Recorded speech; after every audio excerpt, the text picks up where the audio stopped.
ओम शांति। 10 जनवरी 2025 के ईश्वरीय महावाक्य। पहले एक नजर मुरली के मुख्य पॉइंट पर। बाबा ने कहा, अभी तुम बच्चों को ज्ञान का तीसरा नेत्र मिला है। अभी तुम बच्चे जानते हो कि यह पुरानी दुनिया बदलने वाली है। ज्ञान का एक ही अक्षर है मनमना भव। यह अक्षर कितना मीठा है। अपने को आत्मा समझ बाप को याद करो। तुम बच्चे श्रीमत पर सभी की रूहानी खातिरी करते हो। सच्ची सच्ची खुश खैराफत भी यह है किसको बाप का परिचय देना। यह ज्ञान और योग की कितनी फर्स्ट क्लास वंडरफुल खुराक है। और यह खुराक एक ही रूहानी सर्जन के पास है। और फिर बाबा ने कहा, बच्चों को सदैव हर्षित रहना चाहिए। Godly student life is the best. यह अभी का ही गायन है ना। गृहस्थ व्यवहार में रहते कमल पुल समान रहो। धंधा दोरी आदि करते भी मुझे याद करते रहो। जैसे आशिक और माशुक होते हैं।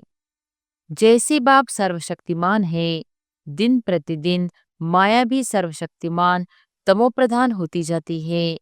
इसलिए अब बाप कहते हैं, मीठे बच्चे देही अभिमानी बनो। खिवैया तुमको इस पार से उस पार ले जाते हैं। नैया कोई एक नहीं, सारी दुनिया जैसे एक बड़ा जहाज है, उनको पार ले जाते हैं। और फिर लास्ट में बाबा ने कहा, ऑन गॉड फादरली सर्विस। जो अच्छा पुरुषार्थ करते हैं, अच्छी सर्विस करते हैं, उनको महावीर कहा जाता है। चैरिटी बिगन्स एट होम, अर्थात पहले खुद को आत्मा समझ फिर भाइयों को समझाओ तो अच्छी रीति तीर लगेगा। यह जौहर भरना है। मेहनत करेंगे तभी ऊंच पद पाएंगे। बाप समझाते हैं, बच्चे सदैव खुशी में रहना चाहते हो तो मन मना भाव। अपने को आत्मा समझ बाप को याद करो। याद की यात्रा से पाया मजबूत हो जाएगा। यह देही अभिमानी बनने की शिक्षा एक ही बार तुम बच्चों को मिलती है। कितना वंडरफुल ज्ञान है। बाबा वंडरफुल है तो बाबा का ज्ञान भी वंडरफुल है। शरीर की भी संभाल करनी है। ऐसे नहीं यह तो मिट्टी का पुतला है, कहाँ यह खलास हो जाए। नहीं, इनको जीते रखना है।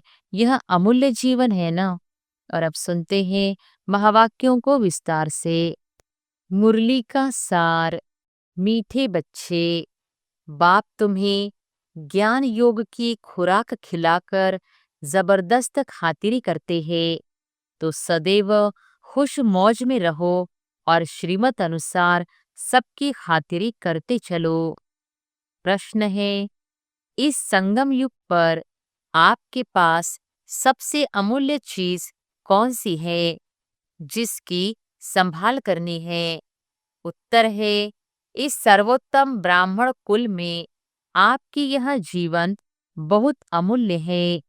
इसलिए शरीर की संभाल जरूर करनी है। ऐसे नहीं, यह तो मिट्टी का पुतला है, कहाँ यह खलास हो जाए। नहीं, इनको जीती रखना है। कोई बीमार होते हैं तो उनसे तंग नहीं होना चाहिए।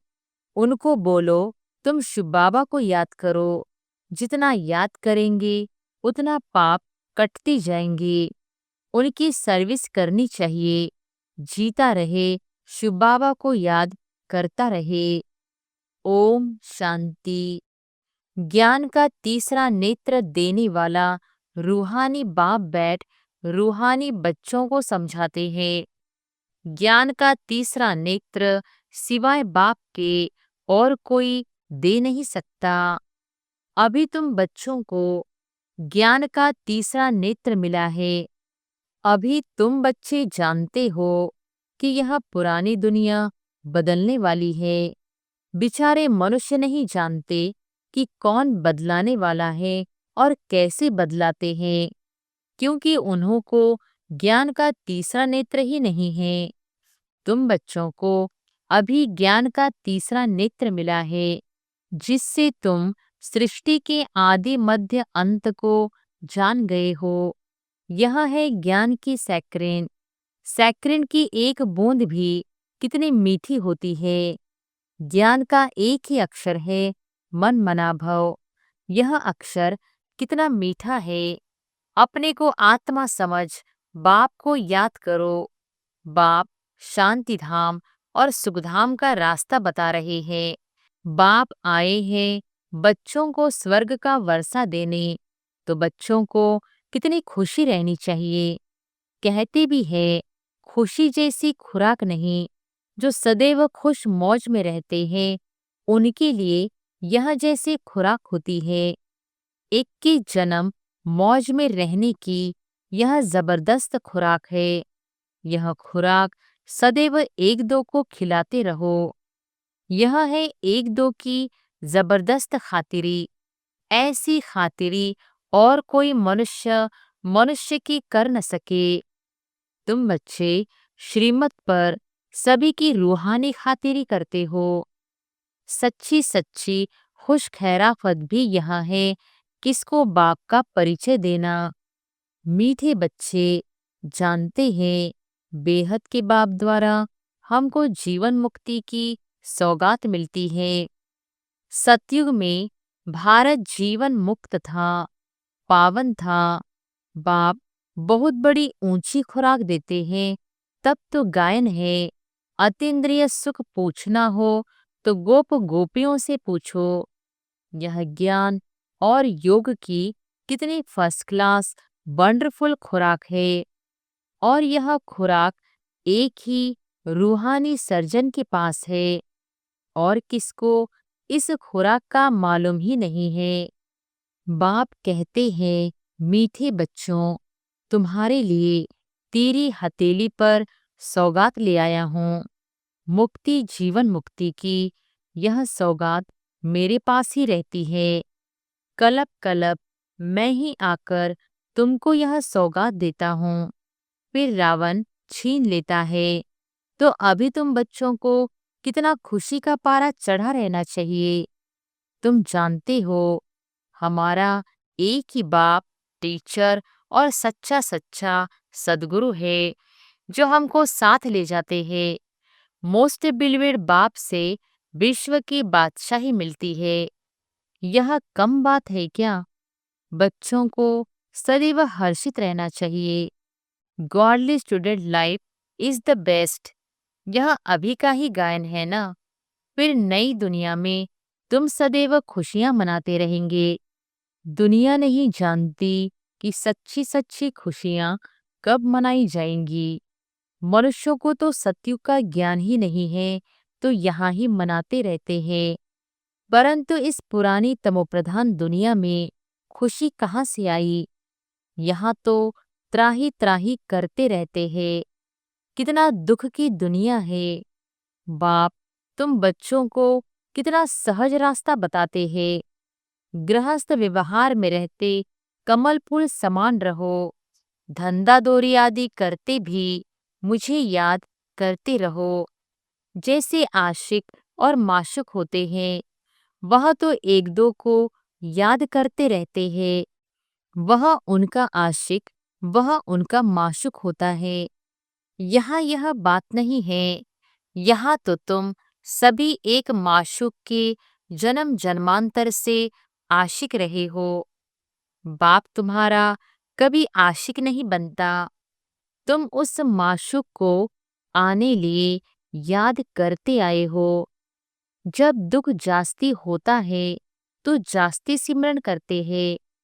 तब तो गायन भी है, दुख में सिमरन सब करे, सुख में करे न कोई। इस समय जैसी बाप सर्वशक्तिमान है, दिन प्रतिदिन माया भी सर्वशक्तिमान तमो प्रधान होती जाती है। इसलिए अब बाप कहते हैं, मीठे बच्चे देही अभिमानी बनो। अपने को आत्मा समझ मुझ बाप को याद करो और साथ साथ दैवी गुण भी धारण करो। तुम ऐसे लक्ष्मी नारायण बन जाएंगे। इस पढ़ाई में मुख्य बात है ही याद की। ऊंचते ऊंच बाप को बहुत प्यार स्नेह से याद करना चाहिए। वह ऊंच से ऊंच बाप ही नई दुनिया स्थापन करने वाला है। बाप कहते हैं, मैं आया हूँ तुम बच्चों को विश्व का मालिक बनाने। इसलिए अब मुझे याद करो तो तुम्हारे अनेक जन्मों के पाप कट जाएंगे। पतित पावन बाप कहते हैं, तुम बहुत पतित बन गए हो, इसलिए अब तुम मुझे याद करो तो तुम पावन बन और पावन दुनिया का मालिक बन जाएंगे। पतित पावन बाप को ही बुलाते हैं ना। अब बाप आए हैं तो जरूर पावन बनना पड़े। बाप दुख हरता सुख करता है। बरोबर सतयुग में पावन दुनिया थी तो सभी सुखी ही थे। अब बाप फिर से कहते हैं, बच्चे शांति धाम और सुखधाम को याद करते रहो। अभी है संगम योग। खिवैया तुमको इस पार से उस पार ले जाते हैं। नैया कोई एक नहीं, सारी दुनिया जैसे एक बड़ा जहाज है, उनको पार ले जाते हैं। तुम मीठे बच्चों को कितनी खुशियां होनी चाहिए। तुम्हारे लिए तो सदैव खुशी ही खुशी है। बेहद का बाप हमको पढ़ा रहे हैं। वाह, यह तो कभी न सुना न पढ़ा।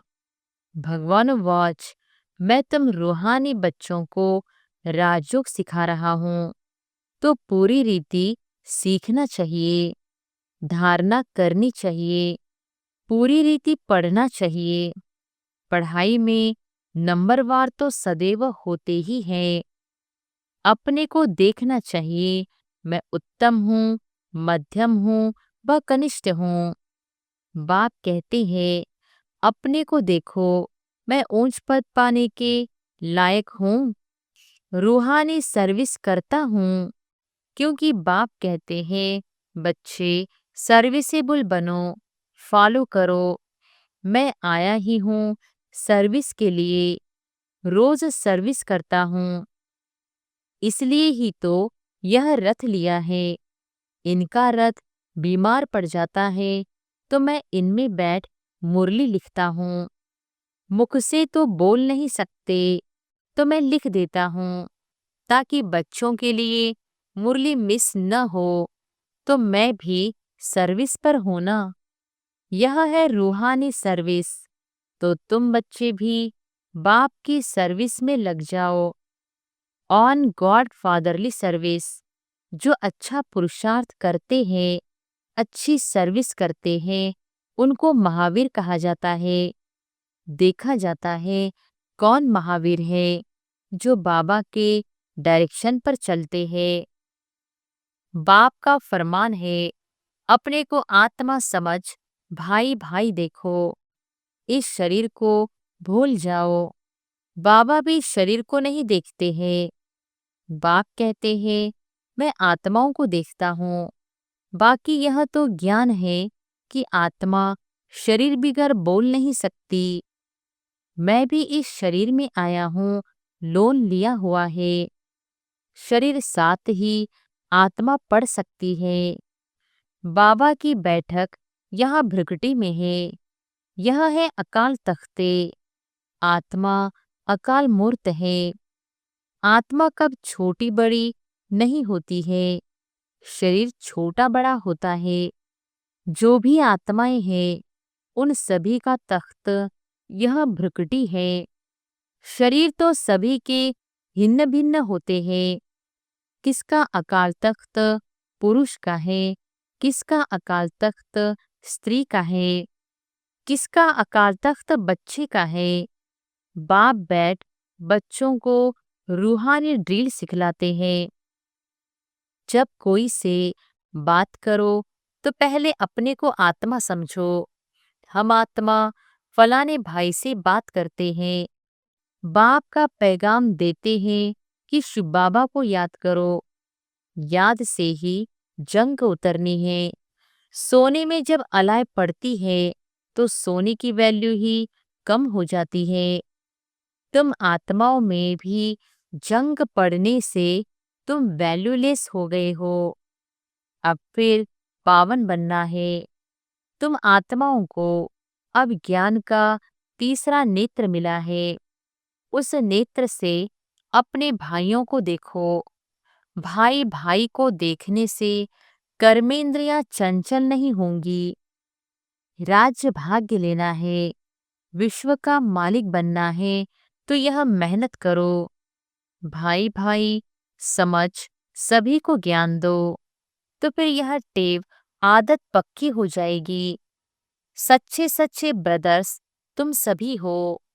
बाप भी ऊपर से आए हैं, तुम भी आए हो। बाप बच्चों सहित सर्विस कर रहे हैं।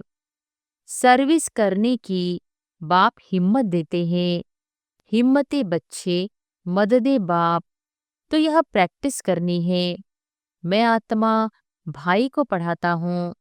आत्मा पढ़ती है ना।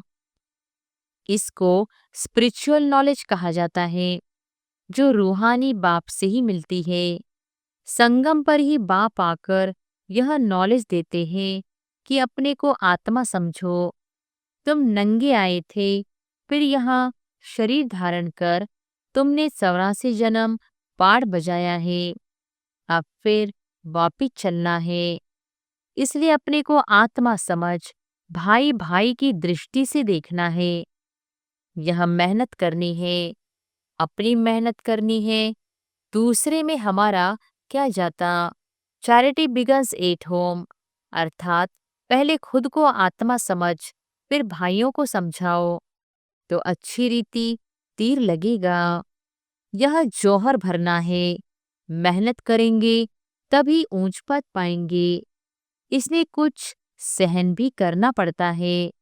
जब कोई उल्टी सुल्टी बात बोले तो तुम चुप रहो। तुम चुप रहेंगी तो फिर दूसरा क्या करेगा। ताली दो हाथ से बजती है। एक ने मुख की ताली बजाई, दूसरा चुप कर दे, तो वह आप पे ही चुप हो जाएंगे। ताली से ताली बजने से आवाज हो जाता है। बच्चों को एक दो का कल्याण करना है। बाप समझाते हैं, बच्चे सदैव खुशी में रहना चाहते हो तो मन मना भव। अपने को आत्मा समझ बाप को याद करो। भाइयों, आत्माओं तरफ देखो, तो बच्चों को रूहानी यात्रा पर रहने की आदत डालनी है। तुम्हारे ही फायदे की बात है। बाप की शिक्षा भाइयों को देनी है। बाप कहते हैं, मैं तुम आत्माओं को ज्ञान दे रहा हूँ।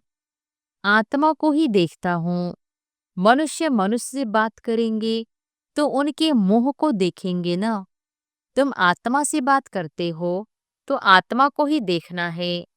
भला शरीर द्वारा ज्ञान देते हो, परंतु इसमें शरीर का भान तोड़ना होता है। तुम्हारी आत्मा समझती है, परमात्मा बाप हमको ज्ञान दे रहे हैं। बाप भी कहते हैं, आत्माओं को देखता हूँ। आत्माएं भी कहती, हम परमात्मा बाप को देख रहे हैं, उनसे नॉलेज ले रहे हैं। इसको कहा जाता है स्पिरिचुअल ज्ञान की लेन देन। आत्मा की आत्मा के साथ। आत्मा में ही ज्ञान है। आत्मा को ही ज्ञान देना है। यह जैसे जौहर है। तुम्हारे ज्ञान में यह जौहर भर जाएगा तो किसको भी समझाने से झट तीर लग जाएगा। बाप कहते हैं, प्रैक्टिस करके देखो, तीर लगता है ना। यह नई टेप डालनी है तो फिर शरीर का भान निकल जाएगा। माया के तूफान कम आएंगे। बुरे संकल्प नहीं आएंगे। क्रिमिनल आई भी नहीं रहेगी। हम आत्मा ने 84 का चक्र लगाया। अब नाटक पूरा होता है। अब बाबा की याद में रहना है। याद से ही तमोप्रधान से सतोप्रधान बन सतोप्रधान दुनिया के मालिक बन जाएंगे। कितना सहज है। बाप जानते हैं, बच्चों को यह शिक्षा देना भी मेरा पार्ट है। कोई नई बात नहीं। हर 5000 वर्ष बाद हमको आना होता है। मैं बंधायमान हूँ। बच्चों को बैठ समझाता हूँ। मीठे बच्चे, रूहानी याद की यात्रा में रहो तो अंत मते सो गति हो जाएगी। यह अंतकाल है ना। मामेकम याद करो तो तुम्हारी सद्गति हो जाएगी। याद की यात्रा से पाया मजबूत हो जाएगा। यह देही अभिमानी बनने की शिक्षा एक ही बार तुम बच्चों को मिलती है। कितना वंडरफुल ज्ञान है। बाबा वंडरफुल है तो बाबा का ज्ञान भी वंडरफुल है। कब कोई बता न सके। अभी वापस चलना है। इसलिए बाप कहते हैं, मीठे बच्चों, यह प्रैक्टिस करो। अपने को आत्मा समझ आत्मा को ज्ञान दो। तीसरे नेत्र से भाई भाई को देखना है। यह बड़ी मेहनत है। यह है तुम ब्राह्मणों का सर्वोत्तम ऊंचते ऊंच कुल। इस समय तुम्हारा जीवन अमूल्य है। इसलिए इस शरीर की भी संभाल करनी है। तमोप्रधान होने कारण शरीर की आयु भी कम होती गई है। अब तुम जितना योग में रहेंगे उतना आयु बढ़ेगी। तुम्हारी आयु बढ़ते बढ़ते 150 वर्ष हो जाएगी सतयुग में। इसलिए शरीर की भी संभाल करनी है। ऐसे नहीं, यह तो मिट्टी का पुतला है, कहाँ यह खलास हो जाए। नहीं, इनको जीते रखना है। यह अमूल्य जीवन है ना। कोई बीमार होते हैं तो उनसे तंग नहीं होना चाहिए। उनको भी बोलो, शिव बाबा को याद करो। जितना याद करेंगे उतना उनके पाप कटते जाएंगे। उनकी सर्विस करनी चाहिए। जीता रहे, शिव बाबा को याद करता रहे। यह समझ तो रहती है ना, हम बाबा को याद करते हैं। आत्मा याद करती है बाप से वर्षा पाने के लिए। अच्छा, मीठे मीठे सिक्के लधे बच्चों प्रति नंबरवार पुरुषार्थ अनुसार मात पिता बाप दादा का याद प्यार और गुड मॉर्निंग। रूहानी बाप की रूहानी बच्चों को नमस्ते। धारणा के लिए मुख्य सार। पहली पॉइंट, अपने को देखो। मैं पुरुषार्थ में उत्तम हूँ, मध्यम हूँ या कनिष्ठ हूँ। मैं ऊंच पद पाने के लायक हूँ। मैं रूहानी सर्विस करता हूँ। दूसरी पॉइंट, तीसरे नेत्र से आत्मा भाई को देखो। भाई भाई समझ सभी को ज्ञान दो। आत्मिक स्थिति में रहने की आदत डालो तो कर्मेंद्रियां चंचल नहीं होंगी। वरदान है, ब्रह्मा बाप समान महात्याग से महान भाग्य बनाने वाले फरिश्ता सो विश्व महाराजन भव। ब्रह्मा बाप समान महात्याग से महान भाग्य बनाने वाले फरिश्ता सो विश्व महाराजन भव। फरिश्ता सो विश्व महाराजन बनने का वरदान उन्हीं बच्चों को प्राप्त होता है जो ब्रह्मा बाप के हर कर्म रूपी कदम के पीछे कदम उठाने वाले हैं। जिनका मन बुद्धि संस्कार सदा बाप के आगे समर्पित है। जैसे ब्रह्मा बाप ने इसी महात्याग से महान भाग्य प्राप्त किया, अर्थात नंबर 1 संपूर्ण फरिश्ता और नंबर 1 विश्व महाराजन बने। ऐसे फॉलो फादर करने वाले बच्चे भी महान त्यागी व सर्वस्व त्यागी होंगे। संस्कार रूप से भी विकारों के वंश का त्याग करेंगे। स्लोगन है, अभी सब आधार टूटने हैं, इसलिए एक बाप को अपना आधार बनाओ। अपनी शक्तिशाली मनसा द्वारा सकाश देने की सेवा करो।